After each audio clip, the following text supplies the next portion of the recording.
Welcome, everybody, to another episode of CPAC Now. We have two great guests for you. It's not just another episode, Schlapp, It's okay? the It episode. is post-Biden joint session of Congress That's right. address of spend, spend, spend America. So I was up until after midnight watching that speech, watching Tim Scott give a real blockbuster It was speech. remarkable. And I didn't know what to anticipate from Tim Scott. It's a very hard position to be put in. He did a really great job and then did some media afterwards. So I feel a little sleepy after watching all that. But we have two great guests. We have Chip Roy, a great conservative congressman from the state of Texas, who's going to talk to us about what the Biden agenda is all about and what's going on that open border all along our southern border. And we have Jim McLaughlin, one of the president's pollsters in the last campaign, who is also a board member here at AC. Yeah, great guy, great guest, and we want to get the show started. So, as we know, it's always Twitter therapy for Matt Schlapp following these big events. And so, but first I want to play a clip from last night's speech with Joe Biden, where he talks about America is on the move again. I think if it's Sleepy Joe, it's probably slow moving. But let's play that clip.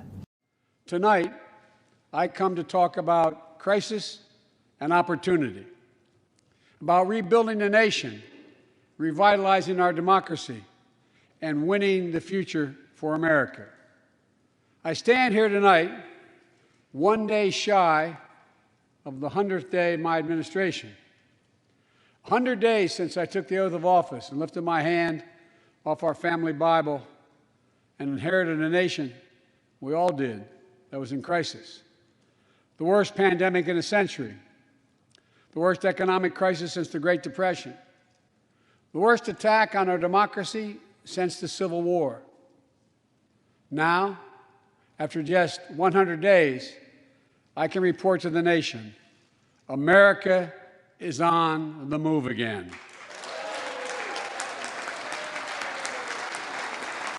Oh, I'm sorry. We were taking a nap listening to Joe Biden. And of course, Matt Schlapp quickly went to Twitter to respond. Joe Biden, America is finally on the move. True. Moving to Florida and Texas. It's the truth. If you think about it, with these census numbers that have come out, California is losing a congressional seat for the first time since they've been a state. A lot of these big states like New York that are failed socialist experiments are losing congressional seats to mostly red states. So, you know, the math is in. The American people are voting with their feet and they're getting out of these socialist cities. Yeah, I did think that President Biden tried to portray kind of an optimistic message when it came to the work of distributing the COVID vaccine. Of course, he would never, ever give any credit to President Trump for actually getting the vaccine off the ground, where they were able to approve multiple vaccines by the time Joe Biden became president of the United States. That's a lost opportunity. I mean, when you're in a major address to Congress like this, he did say one nice thing about Mitch McConnell, but like it's a chance to be everyone's president. And Joe Biden keeps falling into this trap where he has the unifying message, right? But then he only speaks to Blue America with the agenda. The only way this country gets united is if he picks 2, 3, 4 issues that the other side likes too. You know, Trump did that so well. He took the Chamber of Commerce on to talk about China, right? Talk about tariffs, talk about immigration. There was lots of things that Donald Trump made Republicans really worried about, not just like with the Twitter and stuff, but with policy. And you saw none of that from Joe Biden. It was just all the reflexive left-wing agenda. Yeah, I have to say, I don't really think he maintained the attention of Americans. You know, obviously, you're going to see the liberal media, the leftist media, applauding Joe Biden. I'm sure that there was so many of these leftist pundits that basically said that it was probably one of the best speeches ever. But I agree with you. I think that it ended up becoming more of a free, whether it be universal pre-K to free college, community college, to free, as we know, nothing's free. And as we know, that means they're going to have to increase taxes. There's just no way to do this, how they're going to pay for all these big packages. And you have to increase taxes on everybody. It can't just be on the rich or the 1% or 400,000 and above. I do think we have to hit this head on. The president did say we're on the move. And we say fill in the blank to Florida and Texas, right, and to Tennessee and other states. But he also made this outlandish statement that the January 6th attack or riot or whatever word they like to use was the worst attack against our democracy since the Civil War. What? Has he not heard of Pearl Harbor? Michael Beschloss, the historian who is now a left-wing commentator on MSNBC, said Biden was absolutely right to say that this was the worst attack. And I remember thinking, what about 9/11? It was a terrible attack. 2,000 Americans dead. They hit the Pentagon. The insanity of a Democratic Party that refuses to look at the norms of history as a guide, but just makes stuff up. January 6th might not have been a very great day. It was a horrible day. Right, but by the same token, it's like you can't make it sound like January 6th is worse than Pearl Harbor or these other attacks. By the way, the Capitol's been attacked before as well. So, just it was hard to see historians being more political than historians. And the other point on that is also, this is something that you're going to see the Democrats time and time again keep talking about the Capitol riots. Their goal is to run on this issue. Right. They're going to make it seem like anyone who was associated with it was a domestic terrorist. That's right. Anyone associated with President Trump is a domestic terrorist. And that is the focus. You're going to see this happening in so many of these speeches going into the midterms as well. But let's turn gears here to Senator Tim Scott. This is always the toughest position for any politician to be at. Now, of course, this is a little different because in the joint session of Congress, they only had about, 200 people who were masked. By the way, they all had the vaccine. They had to be vaccinated to get into the room, and then they had to wear one of those big, thick masks to just get into the room. Right. So, that in and of itself makes no sense. And of course, we had Senator Tim Scott follow up with a very, very strong response. And what I loved about him is that he hit this issue of race head on, talking about America and race relations, which is a very hot topic right now in dealing with so many of these issues across the country. So let's play this clip for you. When America comes together, we've made tremendous progress, but powerful forces want to pull us apart. 100 years ago, kids in classrooms were taught the color of their skin was their most important characteristic. And if they looked a certain way, they were inferior. Today, kids are being taught that the color of their skin defines them again. And if they look a certain way, they're an oppressor. From colleges to corporations to our culture, people are making money and gaining power by pretending we haven't made any progress at all, by doubling down on the divisions we've worked so hard to heal. This stuff is wrong. Hear me clearly. America is not a racist country. Well, praise God. Seriously, this is exactly what we needed to be hearing. I think we got to get to a point that we are able to heal this nation instead of divide it. And you are hearing all this critical race theory that's being spread in our colleges and as well as in elementary schools and high schools. And he said it right. It's like now if you look a certain way, you're the oppressor. And it's just creating so much tension and so much horrific, I think, guilt with so many people. And I think we need to get to a point that we follow more about what Martin Luther King has said about really it's about the character of the individual and not the color of the skin. I think what an amazing juxtaposition. You have the black conservative Republican saying America has come so far in race and is not a racist country. You have the white, old Democrat president who has a very mixed record legislatively on some of these questions of integration and such, telling us that America is racist and saying that one of our biggest problems is white supremacy. And look, if he meant white supremacy like the KKK, that would be a terrible thing. But when they use white supremacy, it's important for us to understand what they mean is white privilege. They mean any white person that has power, wealth, or authority. That's what white supremacy is. It's not that the white person's racist, it's that the white person has power, and he got that power in some kind of disrespectful or irresponsible way.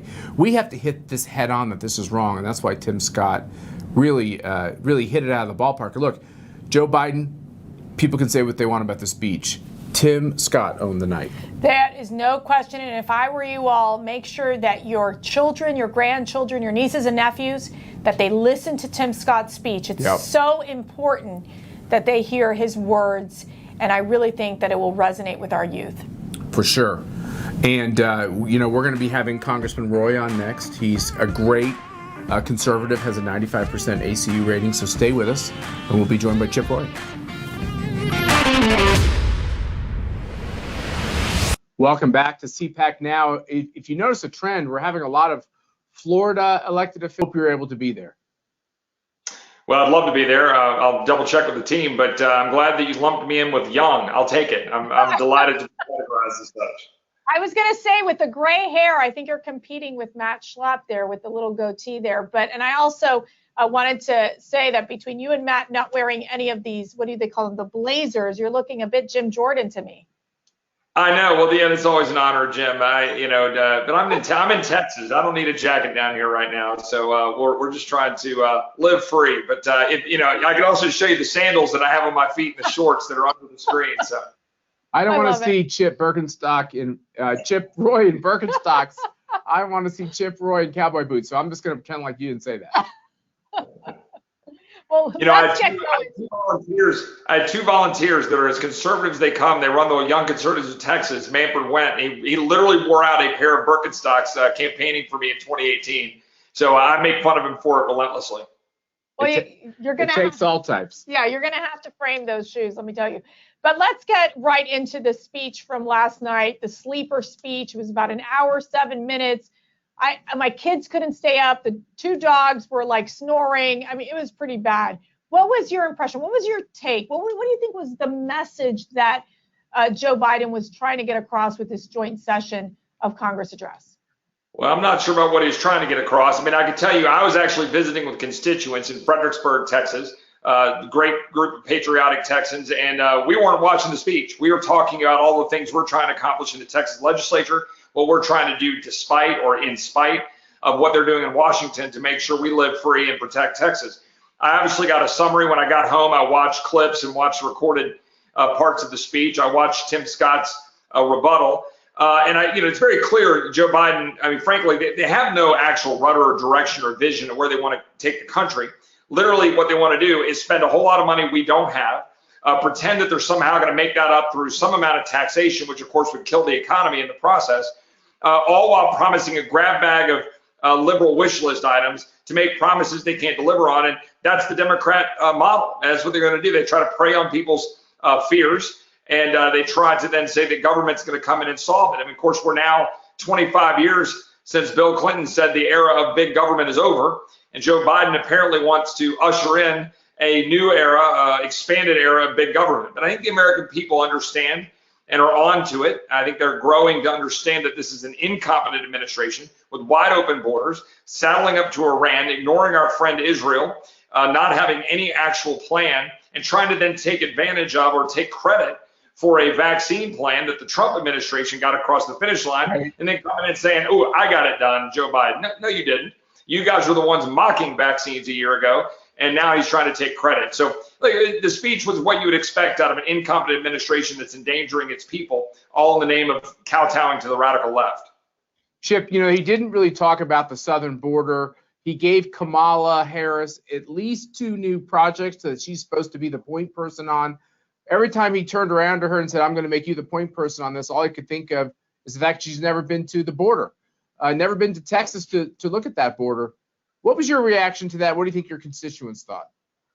Well, I mean, I can tell you on that particular point, I mean, I think I said something in an interview the other day that she couldn't find the southern border of the United States with a map because she's allegedly been in charge of this crisis for the last 45 or 50 days. They refused to call it a crisis, and it hasn't been to Texas, as you point out, or the border. I've been down there multiple times. Many of my colleagues, I think we're now up to maybe 80 or so members of Congress, Republican members that have gone to the border. Suddenly, Democrats aren't going down there to talk about kids in cages. Suddenly, they're not going down there like AOC was to go down and talk about kids allegedly drinking out of toilet. Let's be clear. Those were all lies, 100% provable, demonstrably false lies. They were done to target the president. They were doing so to try to create a false narrative about kids, when in fact it was the Obama administration with Biden as vice president that created the chain link barriers in the facilities. They weren't in cages. It was to keep them safe and to keep airflow. They were actually right to do that at the time. And we know that that's what they're trying to do, is play politics. But meanwhile, The Reynosa faction of the Gulf Cartel, the Cartel del Noreste of Los Zetas, which is operating out of Nuevo Laredo, they're making tens of millions of dollars moving human beings for profit. And Kamala Harris, Joe Biden don't care. They're perfectly happy to allow human beings to be used as political pawns as they try to advance a false narrative about they're somehow compassionate and pro-immigrant, when in fact it's immigrants getting abused, American citizens being put in danger, cartels that are reaching up into Texas, into the United States, moving dangerous fentanyl, all destroying Mexico in the process and turning it into a narco-terror state. And where's Joe Biden on it? Nowhere. He goes and points Kamala Harris and says, well, now you're in charge, and she's done literally nothing. They want to go around and preen and talk about new Green Deals and bowing down to the cultural elite in both, the coast and as well as in Europe, and try to, make nice with the leftist, radicals that are running the Democratic Party. But they want to do nothing to help the average American that Donald Trump did so effectively for 4 years, fighting for the forgotten men and women who are getting run over by leftists. So you brought up these cartels, these drug cartels, and one of the actions you took recently was introducing a piece of legislation that would designate the drug and human trafficking cartels as foreign terror organizations under federal law. This is, as you said, one of the most important bills filed during this Congress. I mean, it's such a bold step. Obviously, I don't think your Democrat colleagues are going to join you on this, which is always so interesting. Walk us through why you pushed through this bill, why you think this is so important for this action to be taken in Congress. Well, let me pick this up in 2 or 3 steps. First of all, I mentioned the cartels and the danger that it's posing to Texas and to our country. Just a couple of weeks ago, I was talking to the district attorney in Kendall County, Texas. That is a suburb of San Antonio, Bernie. And she had a situation where there were 9 immigrants in a vehicle that was stopped by law enforcement. 2 were bundled up in the trunk. They were being taken to Houston into a stash house to be put into the sex trafficking, human trafficking trade, slave labor. One of the young men in the car had paid $4,000 to the Cartel del Noreste in Nuevo Laredo to go to California to pick grapes. But they said, no, not good enough. You're going to go to a stash house and you're going to work it off and you're going to be in the slave trade. That is happening every day in America. It's happening in suburbs. It's happening in Texas. Right now on I-35, a few miles from where I am right now, some immigrant is being driven up that interstate for profit. And those cartels are now operating with impunity, increasingly armed, farther into Texas, and it's all real. They have full operational control of Tamaulipas, the state just across the Rio Grande from Texas. And the federal government in Mexico doesn't have control. The police don't have control. The politicians don't. It's the cartels. If we don't start treating the cartels along our border like ISIS and Al-Qaeda in terms of the danger they pose to democracy, to our country, to Mexico, then we're sadly mistaken. So the point of my bill to designate those 2 cartels in particular as a foreign terrorist organization, but also ask the State Department to consider others, is to elevate how important it is that we target them, number 1, and to elevate it in the minds of the Americans. And number 2, to give greater tools to law enforcement to go after them. So that FBI, for example, doesn't have to go use the Kingpin statute, which requires targeting narcotics and working with DEA. They can use greater tools, for example, material support to terrorists, to go after and stop the dollars from flowing through financial institutions. And let's go knock the knees out from these cartels, which are terrorizing people along communities, mass graves, locking people in buildings, lighting them on fire, hanging them from bridges, beheading them. That's happening right now. So, Congressman, this is one of those issues that should be bipartisan, right? The idea that everybody can agree that Democrats and Republicans don't want drug cartels to be powerful on the border, controlling the border, and coming into America. On your legislation, has anybody from the Biden administration reached out to you to help you on it? No, not at all. And look, I'm happy to have a reasonable conversation whether we want to create a different category so that you might treat ISIS and Al-Qaeda differently than the terrorists. That's fine. Let's have that debate. But we need to elevate it. We need to create that category. I think we should designate them as terrorist organizations. I have a large number of sponsors. I think we're up to 40 or 50 now. I'd have to double check. But most of my Texas Republican colleagues co-sponsored it. Governor Greg Abbott has called on designating those 2 particular cartels as foreign terrorist organizations. So let's move forward and let's have a conversation about it. I look forward to talking to I think there's a few reasonable Democrats. They're hard to find, but Henry Cuellar's one and some others who get it. Right. And, we need to sit down and try to figure this out, but it is a real danger to our country.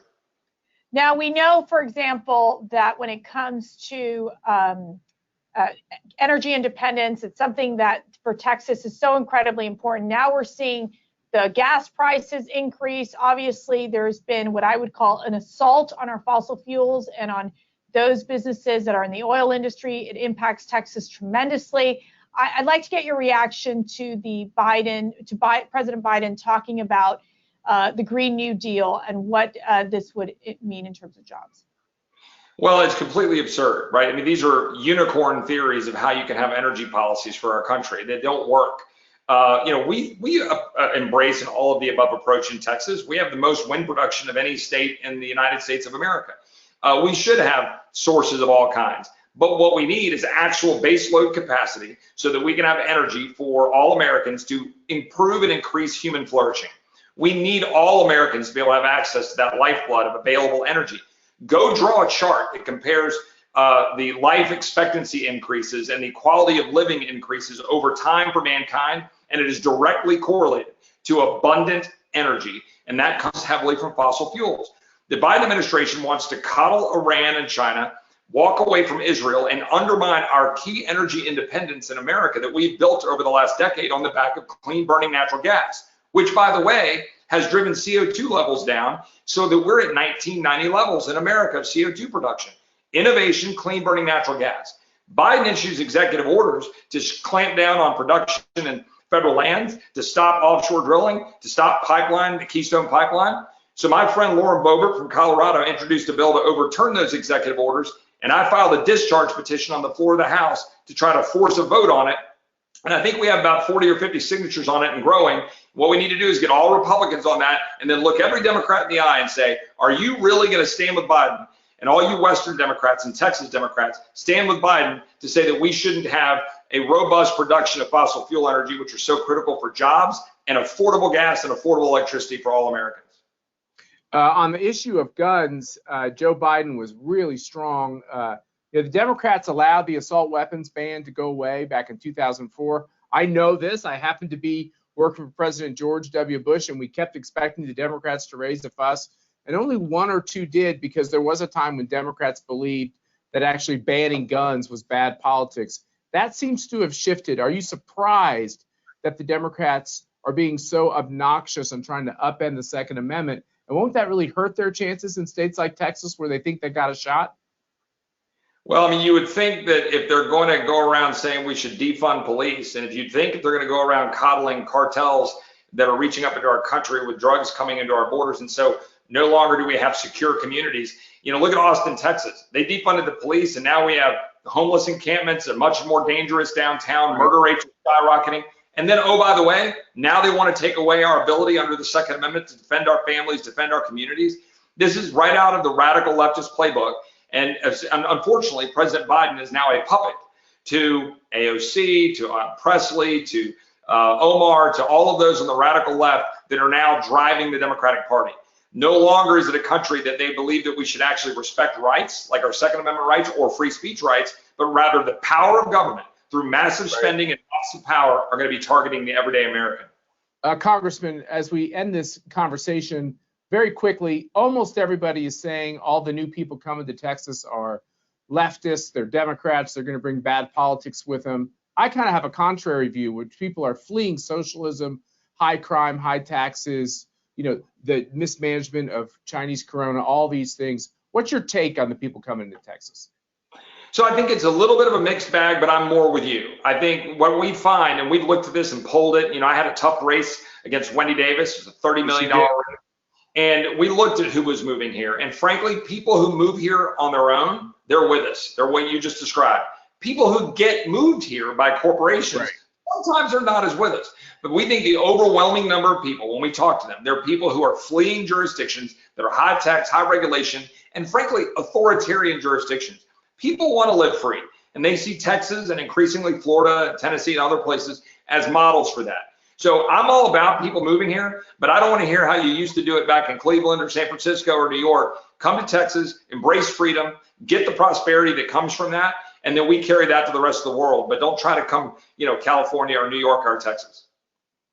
He makes a lot of sense. I know. I'm telling you, as a Floridian, I'm a little more biased towards Florida, but Texas would definitely be my second choice. Yeah, for sure. Well, thank you, Chip Roy, for everything you do in Congress, for battling in that tough race you just went through. Our ACU PAC was with you, and we're going to continue to work with all of our allies across the country to help the good guys, and you're definitely one of the good guys. Thanks for joining us on CPAC Now. Well, thanks for all you guys are doing. I look forward to seeing y'all both in person soon. God bless y'all. All right, take care. We're going to be right back with Jim McLaughlin after the short break. Bob, you're just impossible. Welcome back to CPAC Now, America Uncanceled. That was such a great interview with Congressman Chip Roy. He is just out there in Texas, just taking it on. He's great. He is exactly what we need in Congress. We need more Chip Roys, and I think we're going to get more this next cycle. Well, we need more Jim McLaughlin, who is our next guest. He was President Trump's pollster. I had a great opportunity to work with him during the campaign. And more importantly, a proud ACU board member. Jim, it's great to have you on CPAC Now.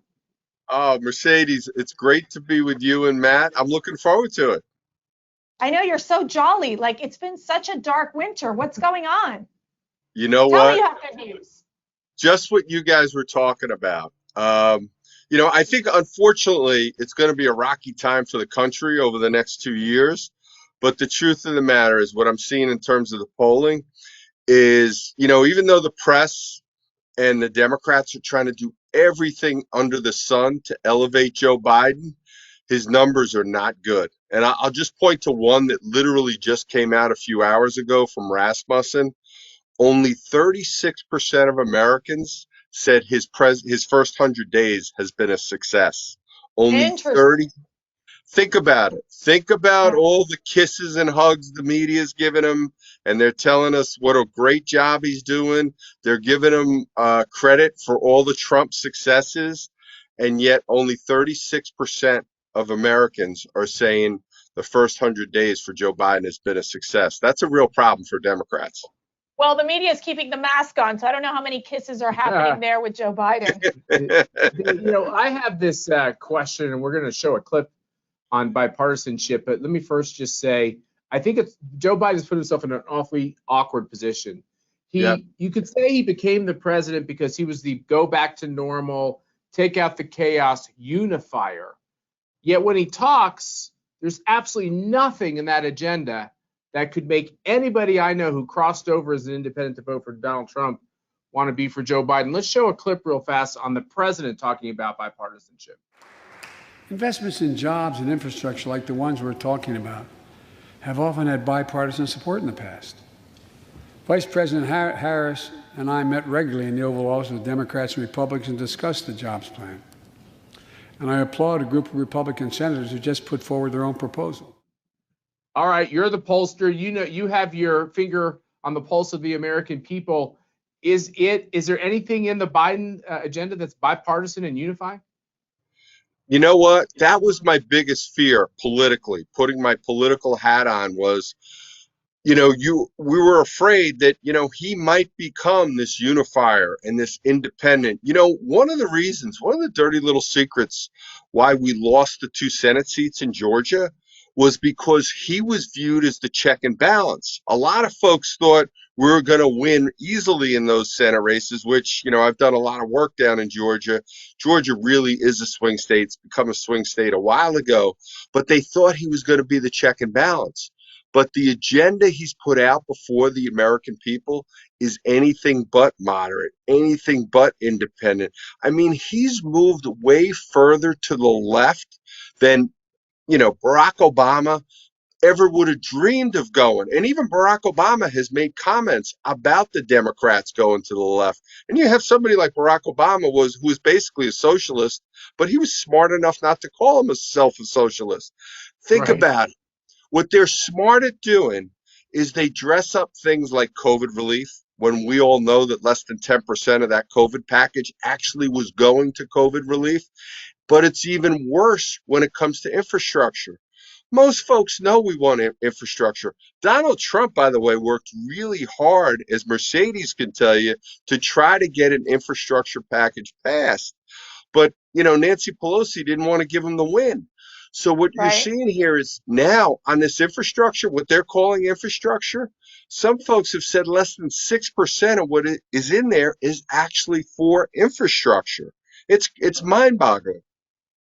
Yeah, there's no question. I remember being in the cabinet room when Nancy Pelosi was there, and obviously about 30 minutes beforehand, she ends up saying that they're gonna move forward with impeachment. Then she goes to in the Capitol, comes over to the White House, and the president looked at her and say, "I'm not negotiating with you," and he walked out of the room. That was quite a classic moment in the White House, as we know President Trump and how he handled that issue. But let me ask you a quick question here, because I think we talked about the fact that he's not going to be a bipartisan president, as we know.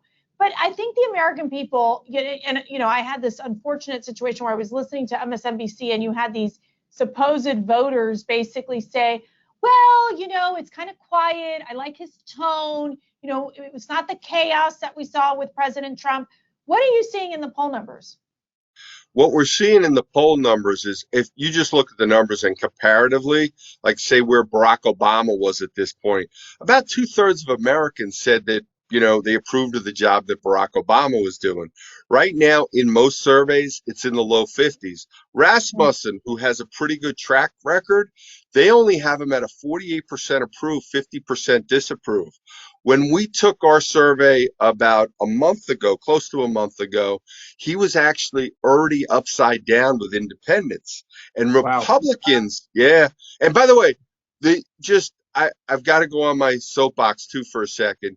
You're seeing a lot of the same stuff we've seen over the last couple election cycles, where they're under sampling Republicans.